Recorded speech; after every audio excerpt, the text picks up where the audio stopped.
Hey there, Erin from Morehouse Farm here, and we are ready to start the afterthought heel of our Wanderly socks, designed by Amy Snell, the Devious Knitter, in Morehouse Merino Gator yarn. And you'll notice I've got 2 DPNs here holding the stitches. What we need to do now is we're going to pick up 2 stitches in the gap per the pattern instructions, and we're going to start knitting around. So you can decide how you want to do that, whether that's with double pointed. I have a really long circular to do a magic loop here, and I have to decide where I want to pick up that stitch. So if I pick up halfway through a stitch, that's going to create a hole. I want to go into a whole stitch, and I'm going to join a yarn just as I would any other place.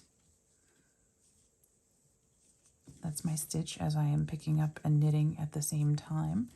So that's what it's looking like as a thrower. And here, see how tight that one was? I have to look at this stitch and figure out what's the correct orientation. When it feels that tight, I often wonder, did I just twist that stitch?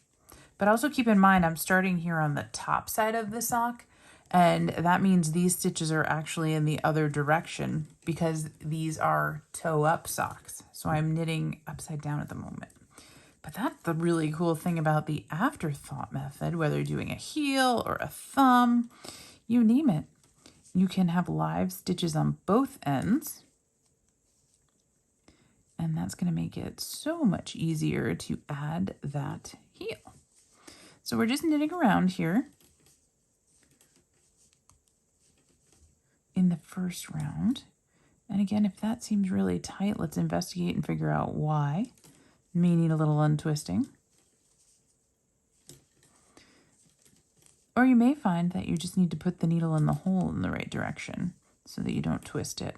Some of these stitches, especially if I make them, work from combination purls, so they're going to be oriented a little bit different on the needle than most knitters are used to. That's okay. In fact, I think that's a great technique for learning to read your knitting, so I highly recommend it. Okay. First side done. Now we need to pick up and knit those 2 stitches along the way. I'm going to pull out my needle just so that I have a little bit of flexibility to work with. Again, picking it up through a whole stitch here. And I'm going to position my other one through a whole stitch on this side. And give my yarn a little tug so I have some more to work from. Oh, by the way, if you find you're a tight knitter, pull out more yarn than you think you need for a while. Then you don't have the friction of pulling the yarn out of the ball. Great tip I learned from Stephanie Pearl McPhee. Here we go. Now this is just plain knitting in the same direction along the edge of the bottom of the heel now.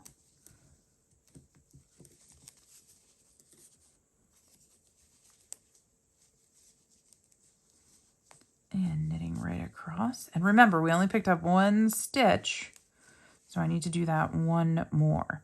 Now, pay close attention to the pattern where it says beginning of round is supposed to be. If you want to make 2 stitches at the beginning and then start across one side of the heel, you can do that. I chose to split it in the middle because I thought that would be a little easier in terms of picking up stitches. So I have to remember that's where my beginning of round is. And I'm going to pull the needle through again. Pick up that baby. And here we go. 1. Oops, of course I split the yarn on the last stitch. Go figure. There we go. Now I am perfectly positioned to start knitting my afterthought heel. Happy knitting from Morehouse Farm.